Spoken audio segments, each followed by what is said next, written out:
Hello everyone, my name is Bharat Tyagi, Faculty of Physics, PP Zvani Center for Excellence. So we are continuing chapter current electricity. Next topic is potentiometer. Last time we discussed about meter bridge and its applications. Meter bridge and उसके हमने question किए थे. Potentiometer next topic है, important topic है हर type के exam के लिए, board के लिए भी और बाकी सब के लिए भी. पोटेंशियोमीटर तो क्या डिवाइस है? Potentiometer is basically an electric device which is used to measure. There are many purposes of this device, mainly to measure EMF of a cell, EMF of a cell, comparing EMF of two cells and measuring internal resistance of a cell. ठीक है, तो इसके main application है electrical device. मैं बोल रहा हूँ, उसको आपको नोट करना है. Potentiometer is an electrical device which is use to measure EMF of a cell. ठीक है, comparing EMF of two cells या two or more cells and measuring the internal resistance of cell. इतने सारे इसके working होते हैं main. And construction इसका क्या है? It contains two circuits mainly. First one is primary circuit. First is called primary circuit. Construction में आपको लिखना है, it contains a primary circuit which have a wire of known resistance AB, a known internal resistance small r, a known EMF of cell capital E. So there is a primary circuit in potentiometer which contains a wire of known resistance AB and a cell of known EMF and internal resistance E and R. तो ये इसके construction में parts आते हैं. RH कोई हमने वहाँ पे कंट्रोल करंट कंट्रोल के लिए वेरिएबल रेजिस्टेंस ले लिया, रियोस्टेट वगैरह. RH रियोस्टेट को शो करता है, तो वो सिर्फ करंट मेजरमेंट के लिए, करंट कंट्रोल के लिए. ठीक है, उसका और कोई फंडामेंटल पर्पस नहीं है यहाँ पे. और दूसरा होता है सेकेंडरी सर्किट, जहां पे हमें जो मेजरमेंट करना है उसको हम लगाते हैं. सेकेंडरी सर्किट है ये.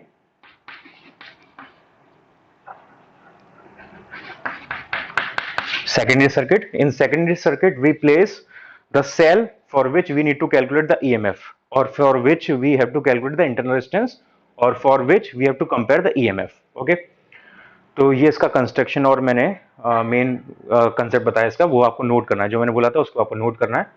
ठीक है, तो ये प्राइमरी सर्किट है, ये सेकेंडरी सर्किट है. प्राइमरी सर्किट में सब कुछ हमें पता होता है, सेकेंडरी सर्किट में चीजें अननोन होती हैं जिसे हमें मेजर करना होता है. तो ये सेल नोन EMF का है, नोन सोर्स है ये, तो इसको हम सप्लायर सोर्स बोलते हैं. ठीक है, सप्लायर सोर्स है हमारे पास, उसका नाम यूज किया जाता है. ये रियोस्टेट है, इसका काम मैंने समझ में आया, करंट कंट्रोल का काम होता है इसका. और एक ये वायर होती है AB, जैसे मीटर ब्रिज में वायर होती थी, इसका हमें रेजिस्टेंस नोन होता है. ठीक, इसको पोटेंशियोमीटर वायर बोलते हैं.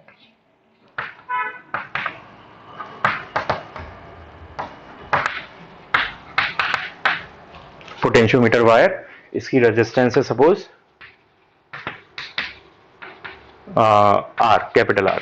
ठीक है, RH का नाम आप लिख लेना, रियोस्टेट है फॉर करंट में कंट्रोल. और ये हमारे पास सेल दिया है जिसका हमें पोटेंशियल निकालना है. इस सेल का हमें EMF निकालना है. ठीक है, तो इसका EMF सपोज है E डैश, इसका EMF है सपोज E डैश.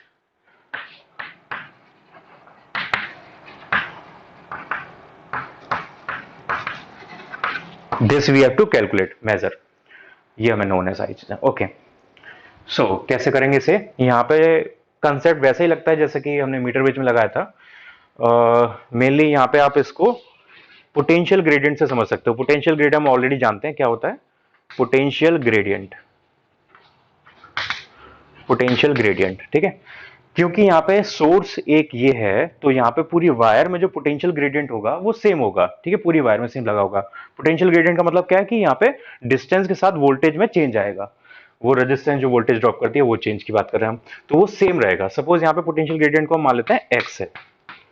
ठीक, x पोटेंशियल ग्रेडियंट है, तो वो सेम रहना चाहिए इस केस में. ठीक है, तो उसका वैल्यू, उसका रिलेशन हम कैसे निकालेंगे? तो पोटेंशियल ग्रेडियंट अगर आप पूरी प्राइमरी सर्किट के लिए लो तो वो क्या आएगा? x equals to voltage upon total length आएगा, क्योंकि E से टोटल लेंथ कनेक्टेड है. टोटल लेंथ कनेक्टेड है, टोटल लेंथ इसकी AB की, सपोज मैं AB बोल देता हूं और मैं AB को मान लेते हैं यहाँ पे L is the length of wire AB, wire AB, और small l length of wire section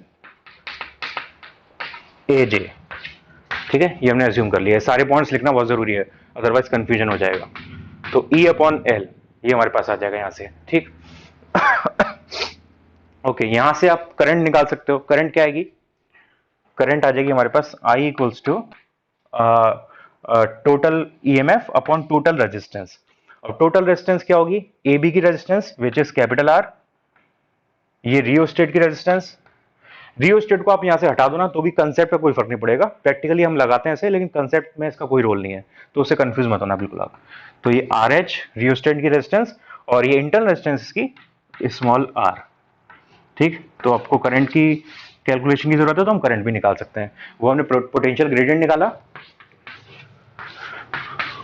और ये हमने करंट निकाला, इक्वेशन नंबर 2। हमें फाइनली निकालना क्या है? वो अननोन ईएमएफ निकालना है, ई डैश। वो कंसेप्ट क्या आएगा कैसे? यहां पे जो वायर की रेजिस्टेंस है ना, वो जब इस ईएमएफ के इक्वल हो जाएगी तो उसको कैंसिल आउट करके यहां पे करंट को जीरो कर देगी, गैलोमीटर में करंट को जीरो कर देगी।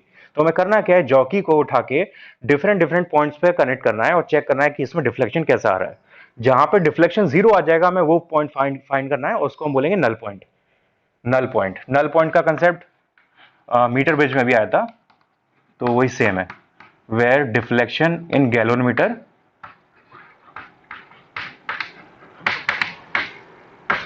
is zero, hence current is zero, hence current is zero, ठीक है। तो हमें वो पॉइंट फाइंड करना है जहां पे करंट जीरो आएगी, यानी उसको हम नल पॉइंट बोल रहे हैं उसे हम। तो वो जब पॉइंट हमें मिल जाएगा वो हमें ये शो करेगा that the potential drop of this section of wire is equals to the EMF of this cell, ठीक है। और ध्यान रखना मैं ईएमएफ की बात कर रहा हूं, पोटेंशियल टर्मिनल की बात नहीं कर रहा हूं, वोल्टेज टर्मिनल की बात नहीं कर रहा हूं, क्योंकि वोल्टेज टर्मिनल कब आता है? जब यहाँ पे एक्सटर्नल रेजिस्टेंस लगी होती है, वो यहाँ पे नहीं है हम यहाँ पे। और वो कब आता है? जब हम करंट फ्लो कराते हैं। तो जब हमने नल पॉइंट फाइंड किया, और यही इसका मेन फायदा पोटेंशियोमीटर का, जो आगे मैं और एक्सप्लेन करूंगा आपको। पोटेंशियोमीटर में हम ईएमएफ मेजर कर रहे हैं, यानी वोल्टेज मेजर कर रहे हैं, वोल्ट मीटर से भी हम वोल्टेज मेजर करते हैं। तो इसका यूज क्या है, क्या फायदा है इसका? अननेसेसरी हमें नए टॉपिक की क्या जरूरत है, नई डिवाइस की क्या जरूरत है? तो उसका रीजन ये है कि मैंने जैसे आपको बताया था कि वोल्ट मीटर में कभी भी हमें एक्यूरेट ईएमएफ नहीं पता चलता, हमें हमेशा पोटेंशियल टर्मिनल पता चलता है, टर्मिनल पोटेंशियल पता चलता है। क्यों ऐसा? क्योंकि वोल्ट मीटर का कंसेप्ट डिपेंड करता है करंट फ्लो पे। जब करंट फ्लो होगा तभी वोल्ट मीटर काम कर सकता है, अदरवाइज वोल्ट मीटर काम नहीं करेगा, ठीक है। तो बिना करंट फ्लो के वोल्ट मीटर काम नहीं कर सकता। और जब भी करंट फ्लो होता है तो सेल का जो ईएमएफ है वो चेंज होकर पोटेंशियल टर्मिनल में कन्वर्ट हो जाता है, क्योंकि करंट की वजह से वहां पर थोड़ा सा लॉस आता है। ये मैंने इलेक्ट्रिक सेल में आपको बताया हुआ है। तो वोल्ट मीटर कभी भी सेल का ईएमएफ मेजर नहीं कर सकता, वो हमेशा उसका वोल्टेज टर्मिनल पोटेंशियल मेजर करता है। तो इसलिए हमने पोटेंशियोमीटर को इन्वेंट किया है, इसकी डिवाइस को इनोवेट किया है, ताकि हम ईएमएफ ऑफ सेल कैलकुलेट कर सकें। यहाँ पे हम ईएमएफ कैलकुलेट करना चाहते हैं, ना कि टर्मिनल पोटेंशियल। और ईएमएफ कैलकुलेट यहाँ पे कैसे हो रहा है? एक सिंपल से कंसेप्ट से, ईएमएफ कैलकुलेट करने के लिए हमें सेल में करंट को जीरो करना होगा। सेल में जब करंट जीरो होती है तब उसका वोल्टेज ईएमएफ के बराबर होता है। तो हमने वही किया, नल पॉइंट को फाइंड करके गैलोमीटर में करंट जीरो कर दिया, यानी सेल में कोई करंट फ्लो नहीं कर रहा। और करंट फ्लो नहीं कर रहा तो ये मैक्सिमम पोटेंशियल शो करेगी, यानी ईएमएफ शो करेगी, और वही हमें कैलकुलेट करना है। तो ये ऐसे वर्क करता है, ठीक है। तो हम जॉकी को टच करा के नल पॉइंट को फाइंड करेंगे where there is no current in the cell, और उस पॉइंट पे जो पोटेंशियल ड्रॉप है इस वायर का, एजे वायर का, वो इसके टर्मिनल पोटेंशियल, उसके ईएमएफ के इक्वल हो जाएगा। तो ये जो मैंने बताया है आपको सारा चीज, इसमें से इंपॉर्टेंट पॉइंट्स छांट के यहाँ पे सारा आपको वर्किंग में लिखना है, ठीक है। मैं सारा यहाँ पे नहीं लिखवा सकता क्योंकि इसमें बहुत टाइम वेस्ट होगा, आपका भी मेरा भी। तो आपको बहुत लंबा वीडियो देखना पड़ेगा। इससे अच्छा ये है जो मैंने बोला उसको दोबारा रिवाइंड करके रिपीट करके देखो, और जो जो इंपॉर्टेंट पॉइंट है उसको ट्रांसलेट करके वर्किंग में लिख दो वहां पे, ठीक है। कैसे ये ईएमएफ मेजर कर रहा है मैंने अभी आपको जस्ट एक्सप्लेन किया है, उसको दोबारा सुन के इसको आपको नोट करना है। तो वर्किंग मैंने समझा दी है। अब वैल्यू क्या आएगी अब वो देखते हैं। तो ई डैश की वैल्यू एजे के पोटेंशियल ड्रॉप के बराबर आएगी, ठीक है। एजे का पोटेंशियल ड्रॉप कितना होगा? इसमें करंट फ्लो हो रही है आई इंटू आर, तो वो हम निकाल लेते हैं। Total potential drop A B का वो भी हम निकाल सकते हैं अगर हमें जरूरत हो तो। मैं दोनों चीजें निकाल देता हूं।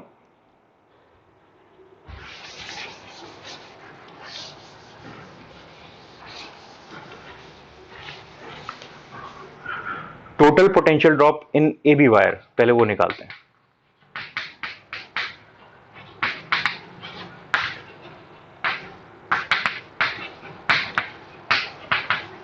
तो हमें ये वी ए बी भी शो करेगा। ये क्या होगा? वी ए बी, यानी ए और बी टर्मिनल के बीच का पोटेंशियल। तो ये कितना आएगा? करंट सेम होगी, ठीक है, सीरीज है, सबको सीरीज में तो करंट सेम होगी। और हमने क्या इसकी रेजिस्टेंस आर ए बी की रेजिस्टेंस, आर ए बी की रेजिस्टेंस को हमने क्या ज्यूम किया था, कैपिटल आर, और आई हमने निकाला ई आर है, तो ये हो जाएगा E into capital R divided by R plus R H plus small r, और इसको सपोज मैं वी बोल देता हूँ, ठीक है। तो ये हमारे पास वी आ गया, ये दोनों इक्वल चीजें हैं। तो हमारे पास टोटल पोटेंशियल आ गया ए बी वायर का। अब इससे हम एजे पोर्शन का पोटेंशियल निकाल सकते हैं। तो एजे पॉइंट का पोटेंशियल आएगा वो हमारे पास ईएमएफ शो कर देगा, तो उसको आप पोटेंशियल डिवाइड करके निकाल सकते हो, वो आपको ऑलरेडी आता है, ठीक है। तो ये हमारे पास इक्वेशन नंबर 3। इससे आप जो भी आपसे पूछा हो सारी चीजें हम यहाँ से कैलकुलेट कर सकते हैं। ये पूरा कंसेप्ट है पोटेंशियोमीटर का, नोट कर लो इसे। ओके, ये पोटेंशियोमीटर की बात करी हमने। नेक्स्ट इसका सब टॉपिक है पोटेंशियोमीटर के अंदर ही, sensitivity of potentiometer.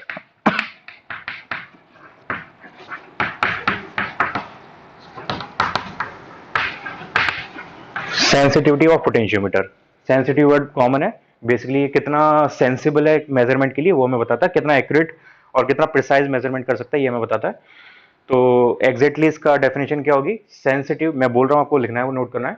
Sensitivity of potentiometer shows that how accurately it can measure the EMF of a cell, how closely and accurately it can measure the EMF of a cell। मैं दोबारा बोल रहा हूँ, sensitivity of potentiometer shows that how accurately and closely the potentiometer can measure the EMF of a cell। ये इसकी definition है, और इसका मेन फंडा ये है कि sensitivity is inversely proportional to potential gradient, inversely proportional to potential gradient। तो आपसे पूछा जा सकता है कि हम कैसे इंक्रीज कर सकते हैं सेंसिटिविटी ऑफ पोटेंशियोमीटर को।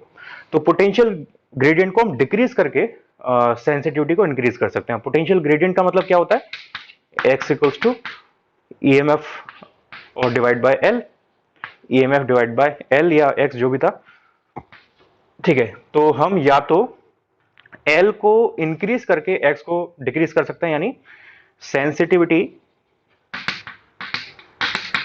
Can be increased by increasing the length of potentiometer wire, increasing the length of potentiometer wire, ठीक है। पहला ये तरीका हो सकता है इसका, या इसका उल्टा क्या कर सकते हैं, हम रेजिस्टेंस को कम करते हैं, कम रेजिस्टेंस की वायर लें, तो उससे भी हो सकता है। तो एक इंपॉर्टेंट पॉइंट और बता रहा हूं, यहाँ पे जो वायर हम यूज करते हैं वो मैग्नेनिन या कांस्टेंट की बनी होती है। इस मटेरियल की वायर को जनरली यूज करते हैं, और हम सेंसिटिविटी इंक्रीज करने के लिए रेजिस्टेंस को डिक्रीज कर सकते हैं of the wire, resistance, decreasing the resistance या रेजिस्टिविटी बेटर रहेगा, रेजिस्टिविटी ऑफ पोटेंशियोमीटर वायर,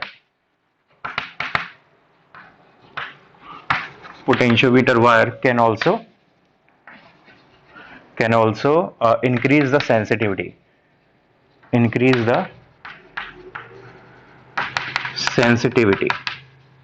ठीक है। क्योंकि उसकी वजह से क्या होगा, फिर हम बड़े बड़े सेक्शंस में एक्यूरेटली, बड़े सेक्शंस में ईएमएफ मेजर कर पाएंगे। तो जितना बड़ा सेक्शन होगा, यानी जितनी ज्यादा लेंथ बड़ी होगी वायर की, उतना वो एक्यूरेटली हमें मेजरमेंट दे पाएगा, उतना डिटेल में मेजरमेंट मिल पाएगा हमें। तो इस तरीके से हम सेंसिटिविटी और पोटेंशियोमीटर को चेंज कर सकते हैं, और ये मीनिंग होता है उसका। तो ये पूरा टॉपिक आपको नोट करना है, पोटेंशियोमीटर के अंदर ही है। तो जब भी आपको अगर एग्जाम में, सब्जेक्टिव एग्जाम में पूछा जाता है, बोर्ड के एग्जाम में पूछा जाता है, तो यहाँ तक पूरा लिखना है आपको पोटेंशियोमीटर को, ठीक है।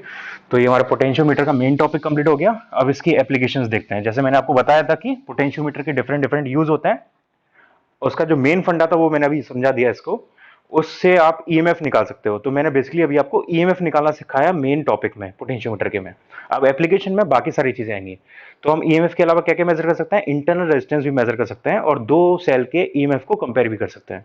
तो वो इसकी एप्लीकेशंस हैं। So next topic is applications of potentiometer.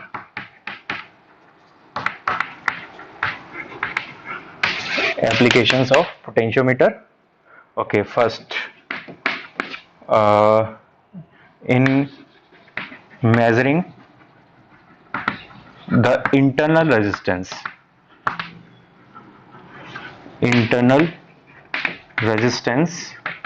of a given cell, ठीक है। तो हमारे पास एक सेल दिया होगा हमें, उसका हमें इंटरनल रेजिस्टेंस से मेजर करना होगा। तो इसका सर्किट बनाते हैं पहले।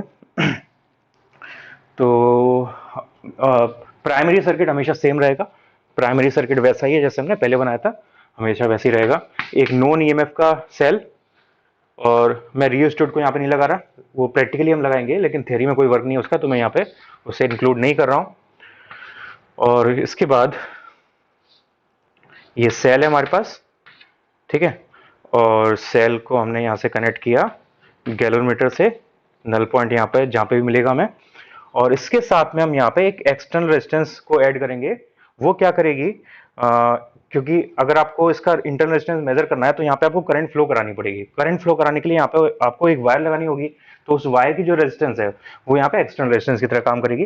तो ये आर एक्सटर्नल रेजिस्टेंस हो जाएगी, और ये यहाँ पे हम एक स्विच लगा देते हैं, की लगा देते हैं, ये की हो गई, ठीक। तो इसका ईएमएफ ई है, इंटरनल रेजिस्टेंस आर है, और इसका ईएमएफ है सपोज, इसका स्मॉल ई मान लेता हूं मैं, और इसका कैपिटल ई, ठीक है। और सपोज इसका इंटरनल रेजिस्टेंस है, इसको मैं मान लेता हूं आर डैश, और ये है आर, ठीक। तो ये हमें निकालना है, कैसे निकालेंगे? पहले तो आप इस की को क्लोज ओपन कर दो। ओपन करने का मतलब क्या हुआ कि ये रेजिस्टेंस यहाँ पे कनेक्टेड नहीं है। तो जब ये रेजिस्टेंस कनेक्टेड नहीं है तो ये जो सर्किट होगा ऊपर वाला वो वैसे ही बनेगा जैसे मैंने अभी आपको पोटेंशियोमीटर बताया। तो उससे आप क्या मेजर कर सकते हो, ये ईएमएफ मेजर कर सकते हो, ठीक है। और जब आप इसको क्लोज कर दोगे, फिर आपको क्या करना है, इसको क्लोज करना है। तो जब आप इसको क्लोज कर दोगे तो यहाँ पे सेल की वजह से इस सर्किट में करंट फ्लो होगी। मैं आपको एक वर्किंग समझा रहा हूँ, वर्किंग आपको मेन पॉइंट पे शॉर्ट में लिखनी है। मैं दोबारा से बताता हूं इसको कैसे करना है। कंसेप्ट इसका क्या है, पहले आप इस की को ओपन कर दोगे, यानी सर्किट ये ओपन हो जाएगा, यानी ये रेजिस्टेंस का कोई मतलब नहीं रहेगा, ये ठीक है, यहाँ पे नहीं होगी, करंट फ्लो नहीं होगी, ठीक है। तो उस केस में ये पूरा सर्किट जो है वो ओरिजिनल जो पोटेंशियोमीटर का सर्किट है उसकी तरह काम करेगा। यानी ये क्या मेजर करेगा, इस सेल का ईएमएफ मेजर करेगा। तो ईएमएफ की यहाँ पे कोई लेंथ आ जाएगी, सपोज ये नल पॉइंट निकाल के सपोज L1 लेंथ पे आ गया, तो मैं यहाँ पे लिख भी देता हूँ। First we will open the switch K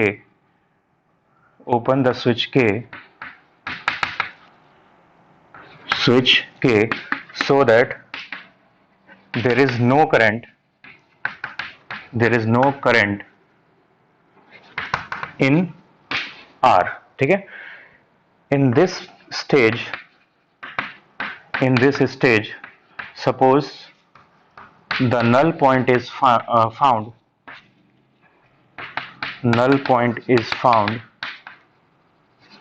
at length L1, ठीक है। it will represent the EMF of the cell। इसके बाद ऊपर है it will represent the EMF of the cell। Okay, तो इसका मतलब EMF is proportional to L1। Okay, इसके बाद सेकंड पॉइंट में क्या करेंगे, हम K को क्लोज कर देंगे, की को क्लोज कर देंगे। तो इस सेल की वजह से इस कैपिटल आर सर्किट में एक करंट फ्लो होने लग जाएगी। तो जब करंट फ्लो होगी तो उसका ईएमएफ रिड्यूस होकर टर्मिनल पोटेंशियल में कन्वर्ट हो जाएगा। तो वो टर्मिनल पोटेंशियल यहाँ पे फिर आ जाएगा। तो इन दोनों पॉइंट्स के बीच में जो पोटेंशियल डिफरेंस होगा वो टर्मिनल पोटेंशियल डिफरेंस हो जाएगा। तो यहाँ पे जो नल पॉइंट आया था वो चेंज हो जाएगा, वो उसकी डिस्टेंस थोड़ी सी कम हो जाएगी क्योंकि पोटेंशियल हमारा थोड़ा सा कम हो गया, ईएमएफ से थोड़ा कम होकर वो टर्मिनल पोटेंशियल में कन्वर्ट हो जाएगा। तो ये लेंथ चेंज हो जाएगी, और उस केस में सपोज लेंथ आती है L2, तो वहां पे L2 क्या रिप्रेजेंट करेगी, terminal potential between this two points वो शो करेगी, क्योंकि यहाँ पे करंट फ्लो हो रही है, ठीक है। तो उसको हम मेजर कर लेंगे, तो L2 लेंथ आ जाएगी हमारे पास। तो इसमें सेकंड है, सेकंड स्टेज में we will close the key in secondary circuit so that there will be current flowing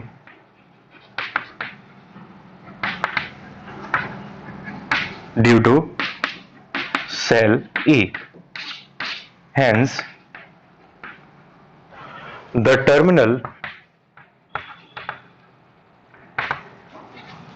terminals, नाम लिखता हूं मैं यहाँ पे, terminal CD will have a potential difference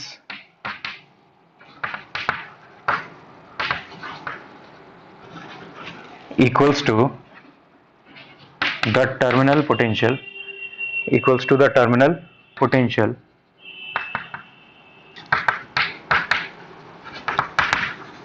of the cell.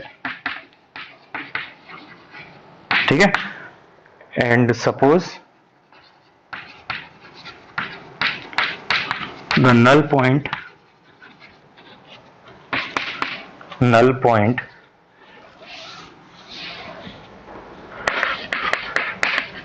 is now found at length L2. तो इसका मतलब terminal potential के लिए लेंथ आएगी L2. ठीक है, तो हमें EMF की लेंथ मिल गई और टर्मिनल पोटेंशियल की लेंथ मिल गई. अब एक चीज तो ये कि मैंने यहाँ पे ये टॉपिक इसलिए बताया, इंटरनल रेजिस्टेंस मेजर करने के लिए बताया, लेकिन इस प्रोसेस के अंदर ही हमने टर्मिनल पोटेंशियल भी मेजर कर लिया.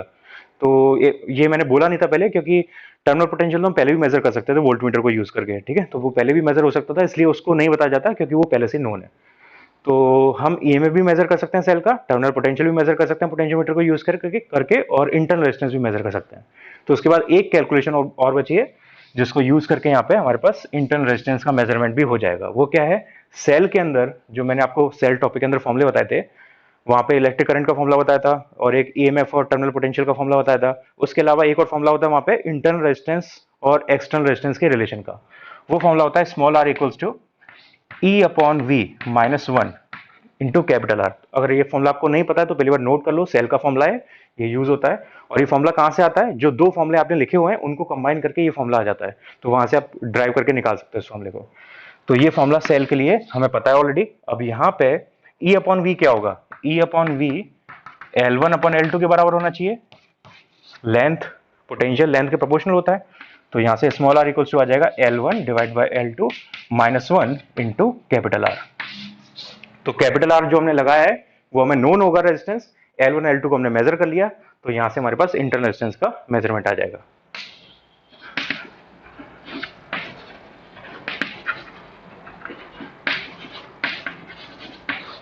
ठीक है, ये हमें नोन है बाकी सब.